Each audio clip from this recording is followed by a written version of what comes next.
नमस्कार, मेरा नाम ऋतुपर्णा घोष है और आज वॉयजेस ऑफ स्टोरीज में मैं आपको ले चलती हूँ भारत के दिल में एक गोंडी लोक कथा सुनाने।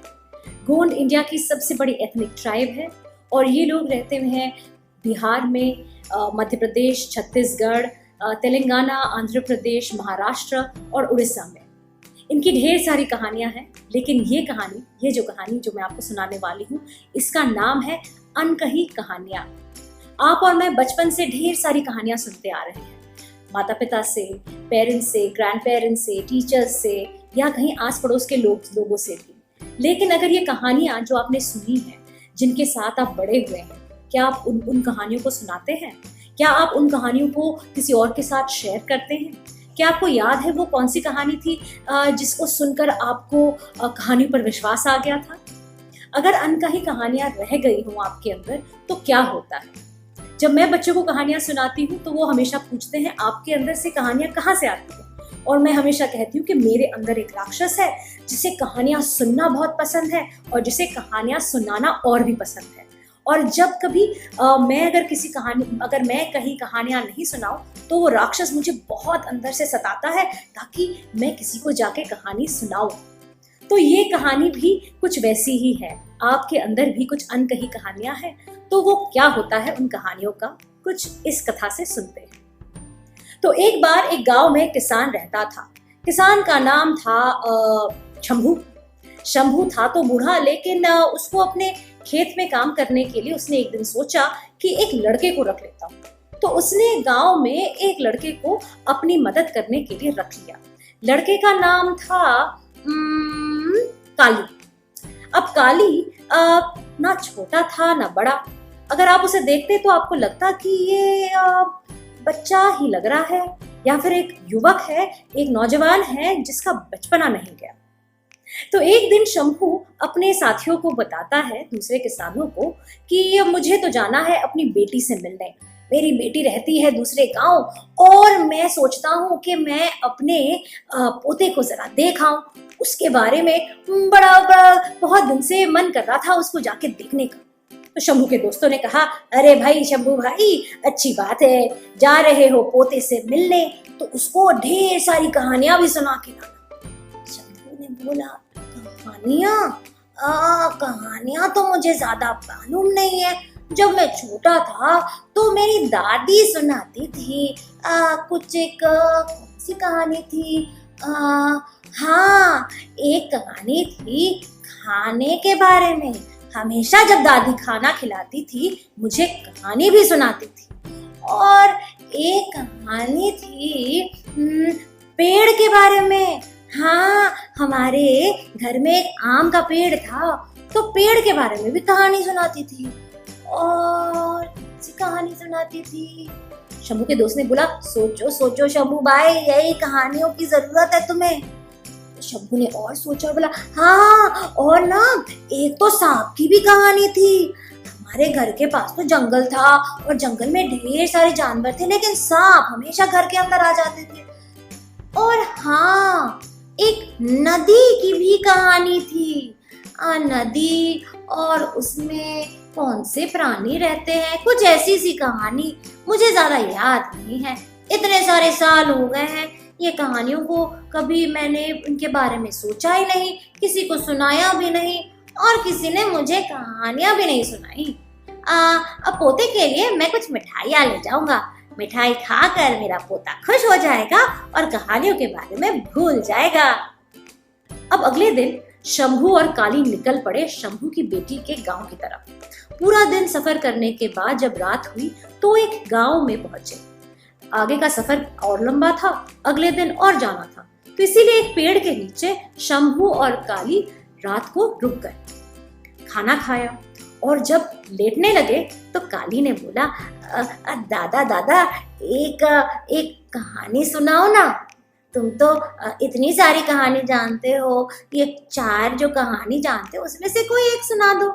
शंभू ने बोला, हट, कहानी सुनना चाहता है? छोटा लड़का है या बड़ा नौजवान? बड़े लोग कहानी नहीं सुनते और ना ही कोई सुनाते हैं। छोटा बच्चा कहीं का, जा सो जा। काली बेचारा क्या करता, चुपचाप ऊपर पेड़ की तरफ देखता रहा। पेड़ के उस पार तारों को गिनने लगा और रात भर सोचता रहा उन कहानियों के बारे में, वो कहानियां जो अनकही रह गई शंभू की। अचानक से बीच रात उसको आवाज सुनाई दी।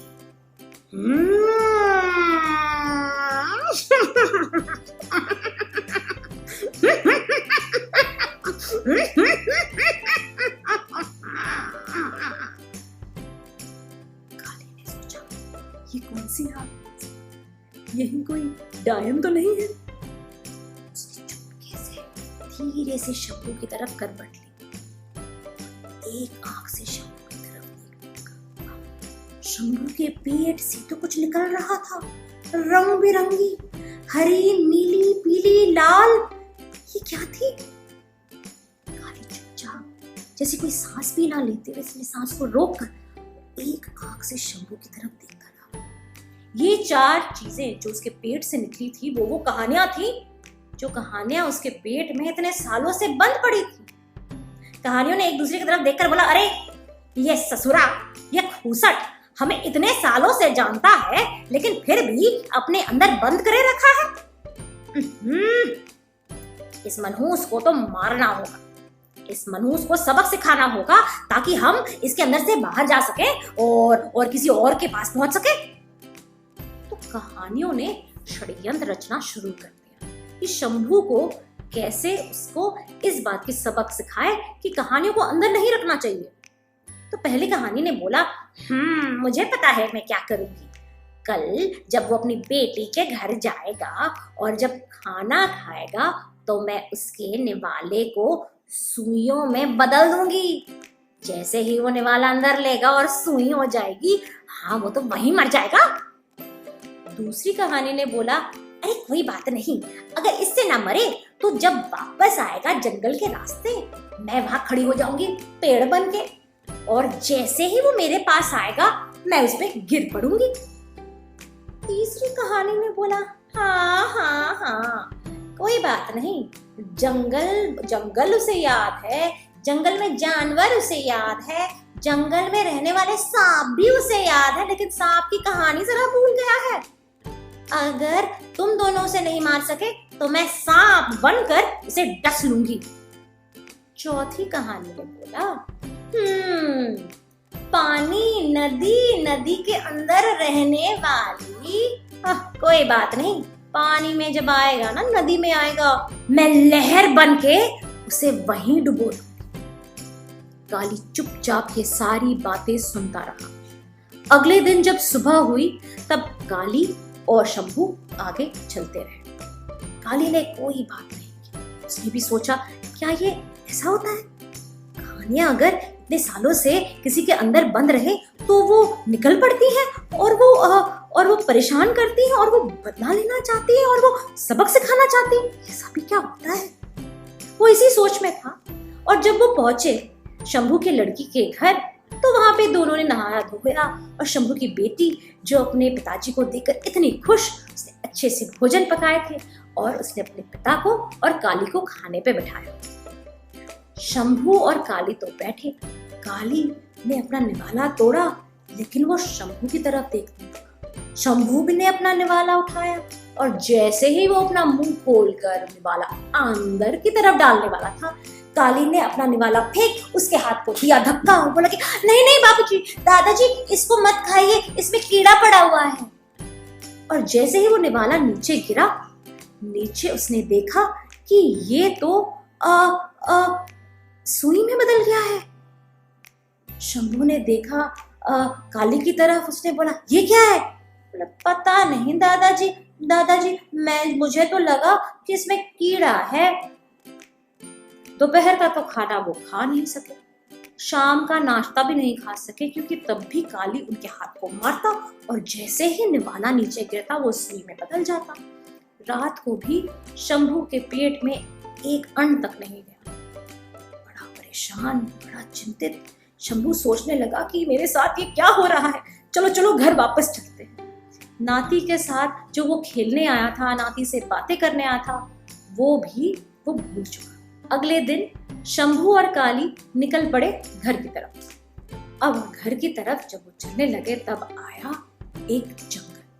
जंगल में काली कभी इधर कभी उधर कभी उधर पेड़ों की तरफ देखता रहा। कहीं कौन सा पेड़ है जो दादाजी के ऊपर गिरने वाला है और उनको मारने वाला है। आगे चलते ही उसने देखा कि एक पेड़ जो शायद सीधा था कल, आज थोड़ा टेढ़ा है। शंभू की तरफ देखकर बोला, दादाजी मेरा हाथ पकड़िए और हम ना भाग के उधर चले जाएंगे दौड़ के। शंभू ने बोला, दौड़ूंगा कैसे, मैं तो गिर जाऊंगा। घबराइए नहीं दादाजी, मेरा हाथ पकड़िए। तो हाथ पकड़ के दोनों भागे और जैसे ही वो पेड़ क्रॉस करके आगे गए, पेड़ गिरा। पीछे देखा कि जान तो बची किसी तरह। थोड़ी दूर आगे गए तो देखा रास्ते में एक सांप। काली ने बोला, घबराइए नहीं दादाजी, मैं हूं। दादाजी की लकड़ी ली और सांप को उठा के इसे घुमा के उसको दूर फेंका। आगे आई नदी। नदी को तैर करके पार करना था। जैसे ही काली और शंभू नदी में उतरे तो ये बड़ी बड़ी लहरें, ये बड़ी बड़ी लहरें। काली था एक्सपर्ट स्विमर। उसने शंभू को पकड़ा और बड़ी बहादुरी के साथ तैरता हुआ शंभू को उस पार लेकर गया। नदी पार कर दोनों लेट गए। फिर शंभू ने उठकर काली को बोला, काली तुमने मेरी जान बचाई है, एक बार नहीं, दो बार नहीं, कई बार। ऐसी क्या बात है, पता तुम्हें कोई चीज पता है क्या? बताओ मुझे। तुम्हें कैसे पता कि मेरे साथ क्या होने वाला है? काली ने बोला, नहीं नहीं दादाजी, मैं नहीं बोलूंगा। अगर मैं बोलूं तो मैं पत्थर बन जाऊंगा। पत्थर? ऐसा भी कभी होता है? तू पत्थर में कैसे बदलेगा? तू बता मुझे। बोला, अच्छा, अगर मैं पत्थर में बदल जाता हूँ तो फिर अपने नाती को ले आना और नाती को ले आकर उसको बोलना मेरे ऊपर अपना हाथ रखने के लिए। हाथ रखेगा तो शायद मैं वापस इंसान बन जाऊं। शंभू ने बोला, पता नहीं काली क्या बड़बड़ा रहा है, ऐसा भी कुछ होता है? ये जो इतनी सारी चीजें हो रही हैं मेरे साथ, क्या ये कोइंसिडेंस है या ऐसी कोई चीज उसे पता है, ऐसा कोई रहस्य, ऐसी कोई सीक्रेट जो वो मुझे बता नहीं रहा है? काली ने सोचकर बोला, दादाजी मैं बताऊं? शंभू ने सोचकर बोला, हाँ हाँ बताओ। तो काली ने पूरी घटना बता दी और जैसे उसने बोला, सारी कहानियों की कहानी बताते बताते वो खुद एक पत्थर बन गया। शंभू डर गया। उसको लगा, कहानियां, मेरे अंदर कहानियां हैं और ये कहानियां मुझे मारना चाहती हैं और ये कहानियां बाहर निकल के इतनी सारी बातें कर रही थी और ये सारी बातें काली ने देख ली और काली ने मुझे बचाया और बचाते ही वो खुद पत्थर बन गया। मेरी जान खतरे में। काली के बारे में नहीं सोचकर शंभू वहीं से भाग गया। अपने गांव पहुंचा। गांव से उसने खत लिखी अपनी बेटी को। जब बेटी को पता चला कि ऐसा हुआ तो उसको काली पर दया आई। उसने, काली ने तो मेरे पिताजी को बचाया। तो वो अपने बेटे को उठाकर निकल पड़ी उस पत्थर की तरफ जो कभी काली था। पत्थर को ढूंढा और अपने बेटे को उसके सामने खड़ा कर दिया। जैसे कि छोटे बच्चे होते हैं, उसका बेटा अपने 2 कदम चलकर उस पत्थर पर अपने हाथ सहलाने लगा और जैसे जैसे वो अपने हाथ सहलाने लगा वो पत्थर वापस काली बन गया। ये कहानी है बहुत पुरानी, लेकिन इस कहानी के बारे में मुझे जो सबसे अच्छी चीज लगती है वो ये है कि हम सबके अंदर ढेर सारी कहानियां हैं। वो कहानी जो हम सुने हैं, जो हम जीते हैं, जो हम जानते हैं, जो हम सुनते हैं, जो हम देखते हैं, लेकिन वो कहानियां जो हम किसी के साथ शेयर नहीं करते। आपके अंदर भी ऐसी ढेर सारी अनकही कहानियां हैं, जो कहानियां आपने किसी और से सुनी होगी। एक कहानी किसी को सुना कर देखिए, कितना मजा आता है। कहानियां उतनी निर्दय नहीं है जितनी कि इस कहानी में है। कहानी हमसे बदला नहीं लेती है, लेकिन कहीं कहीं कभी कभी ये कहानियां भी खत्म हो जाती हैं। ये कहानी कहीं हवा में लुप्त हो जाती है। तो एक कहानी अपने अंदर से, एक कहानी जो आपने कहीं सुनी हो, जो आपने जी हो, वो कहानी किसी के साथ शेयर करके उसका मज़ा लें। और अगर मज़ा आए तो मुझे बताइए कि आपको कहानियाँ क्यों पसंद है।